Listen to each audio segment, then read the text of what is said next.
Kolluri to their talk, our international graduate student review. Uh, Meenakshi applied through York through CIP. She is from Hyderabad and she's currently working. She's from accounting background and she's currently working. What is your position, Meenakshi? So it's actually a really interesting position. So I used to work as a tax accountant, and now I'm working with Intuit as a program analyst. So where the software developers are developing the application, I would be doing the testing for them. If That's interesting. So very interesting transition. So yeah. welcome and congratulations. You received your invitation to apply and you are probably a few weeks or maybe months away from your PR. You had a very high, Meenakshi had work experience back home. She had 8,777 in her IELTS and she was just short. Her score was 486. Before, I think you were about 470, right, Meenakshi? Correct. That's right. Yeah. So she came to Canada. She studied 1 year postgraduate certificate program in York University, and that gave her additional 15 points. And immediately after graduation, she was eligible. Her score increased to 486, and she received an invitation to apply for PR. And she is here with PR. So congratulations. So how was your journey with CIP? How did you find about CIP, and how was your journey with us?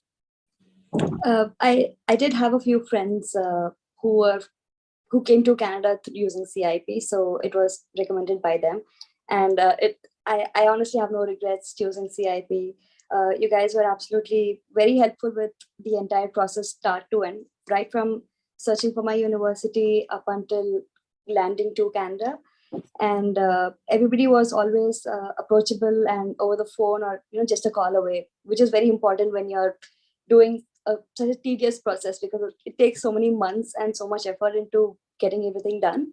So everybody was very, very helpful through the process. Thank you very much. So, how do you find Canada, right? You lived in India. Have you traveled previously? Like, were you in the US? You had a visitor visa, you mentioned. No. I haven't traveled internationally. You never traveled. So, coming from a very typical middle-class Telugu family, right? Coming to the US, to Canada, how was your journey, right? Like, what do you feel about Canada? Was it the right choice you made? I am from Hyderabad, which is a beautiful, amazing city. But Toronto is something that I chose for myself, and I feel very happy to be here.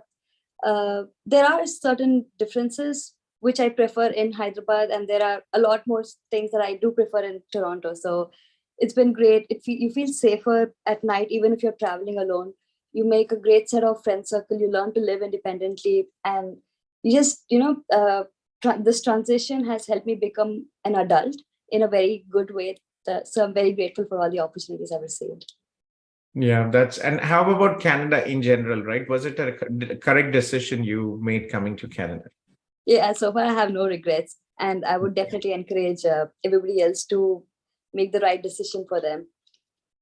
Yes, Toronto is interesting for young guys, but personally, if you have families, please try to move away from Toronto. It's very expensive, and yes, as any big cities, there are issues. There's housing issues. There's expensive, and they also have. You will find homeless people, drug addicts, and just like in New York or any other big city. Yeah.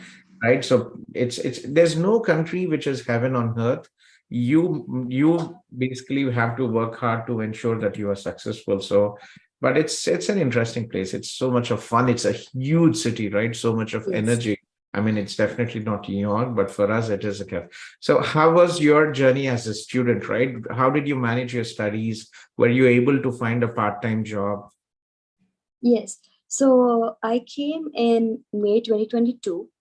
So honestly, it was a great time to come, if you ask me, because you leave summer in India and you're coming to a colder country, but summer just started in Canada. So the transition itself, weather-wise, personally, in my opinion, coming in May was the best decision for me. I agree with you. I definitely many part-time jobs coming in because, summer vacations and things, pretty Yes, weather is absolutely perfect. You are escaping the Indian summer. weather, coming to, it's still not cold, but it is still not very hot.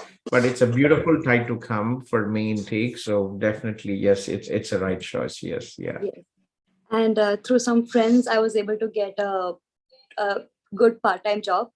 Well, it's not that difficult to get a part-time job, but when you restrict yourself that I don't want to do this, that makes it difficult. There's a lot of dignity of labor in Canada, so you have to ensure what's more important. You putting your food on the table by yourself, or putting your ego that you would not be doing certain kinds of jobs. But if you put all those restricted mindset back in your home country, then you'll definitely have a very satisfying student life in Canada. And what was your part-time job, So I Meenakshi? used to work as a transcriptionist for a company called LXT. Okay, that's good. So, what was the most, there's always good things we can talk, but I just want to educate all the people, prospective international students, and understand the most difficult challenges you will have in Canada. The first main challenge would be to adjust your mindset.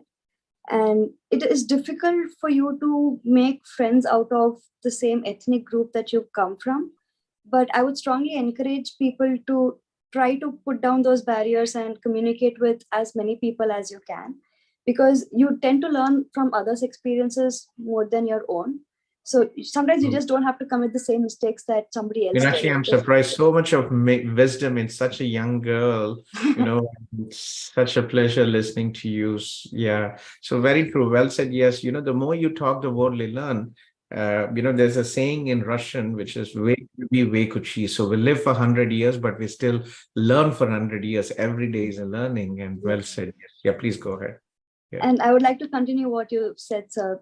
It's very important to keep learning, because if you just stop learning for one day, you might be out of date. Like you're obsolete. You're no longer useful for somebody else. So you have to keep updating yourself, your education or career wise. You have to be smart about it. If you think like how everybody else is thinking, you'll just remain at that mediocre level. You have to think how could you differentiate yourself, so that would definitely put you a step ahead of everybody else. Any other difficulties that I would face would mainly be to learn how to navigate through the city, but every city has its own public transport. But if you guys are choosing a bigger metro city, then Canada has great public transport. You guys will not regret it, but I would just recommend to have something to protect yourself. If you never know, you just never know. The city is safe, but it's always good to be on your guard. Yeah, at least things have changed in big cities, but personally, I live in Cambridge, which is only 50 minutes from Toronto, and our office is in Toronto. We work from home, most of us. Sometimes we go to the office, but again, we started online even before the COVID. So, but it's good. So, job part, right? How was your study in York University before getting into the job part? It was interesting because my course, we only had classes 4 days a week, Monday to Thursday, and we only had 3 hours per day in the evening.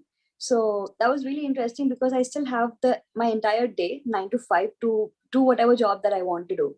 So York University gave me that flexibility as well. The course itself was easy to handle. It was broken down into different subjects, and I was only dealing with 2 subjects at a time. So it was much more smoother than having to juggle 6 or 7 subjects in each semester. So it was a very interesting curriculum that we had. We love working with York University. York is one of our top partners universities. It is such a pleasure studying. Now they have a new campus building separate for the School of Continuing Studies, right? Yes. I'm not sure if you visited it, but they have a new campus. I used to stay just in the York Village, so just 2 minutes walk from the university. So that's an amazing building. That's a new amazing building as well. So yeah, and York, it's the School of Professional Studies, Continuing Studies. It is put in mind not to get back to you like school from 9 to 5, but it's very easy schedule studying, one subject at a time and one course at a time. And it's like 3 to 4 hours every day, right? Yes. So great. York has many programs in business, in IT, and in accounting. So so getting back to after your studies, interesting transition, right? I know a lot of our Indian students, especially from South India, we all transit to IT. So how did that happen? So I just did a 1-year course in York University in my advanced financial accounting. I finished my course in January, and from January up until May, I was supporting Deloitte Canada for the tax season. I was able to get this job in Deloitte Canada based on my previous experience from Deloitte. Once that contract was over,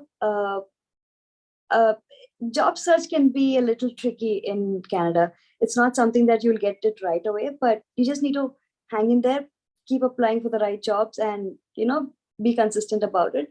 And then I applied for this company that I'm working for right now, Intuit Canada, and the requirement for the job was like they only wanted someone who had previous tax experience, so we could help them into programming this software, the tools that they use, like QuickBooks or Tax Prep or Caseware. So I consider myself very fortunate for being able to actually get the job that I applied for. Oh, that's nice. So how long did it take? When did you get your job in Deloitte? Immediately after graduation, or how was it? I received the offer back in November when I was still studying. That's interesting. So November 22, while you were still studying.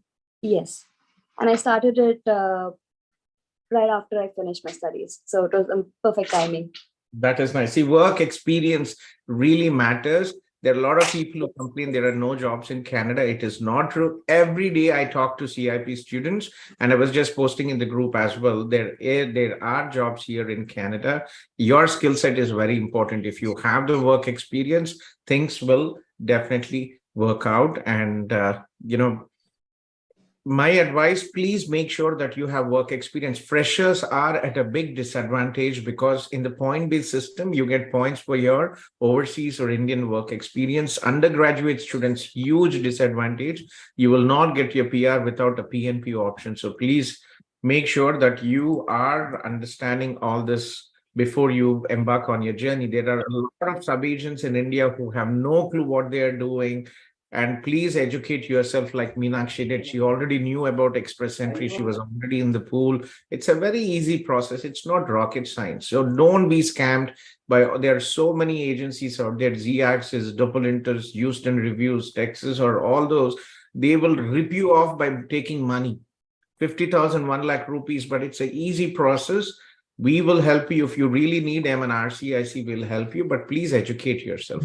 And very important for freshers, please have at least 1 year work experience before you come to Canada. If you have the work experience, it will help you with your PR, and it will also help with finding a job, just like Meenakshi, right? Yes, I completely agree. I'm saying this not just because I did it that way.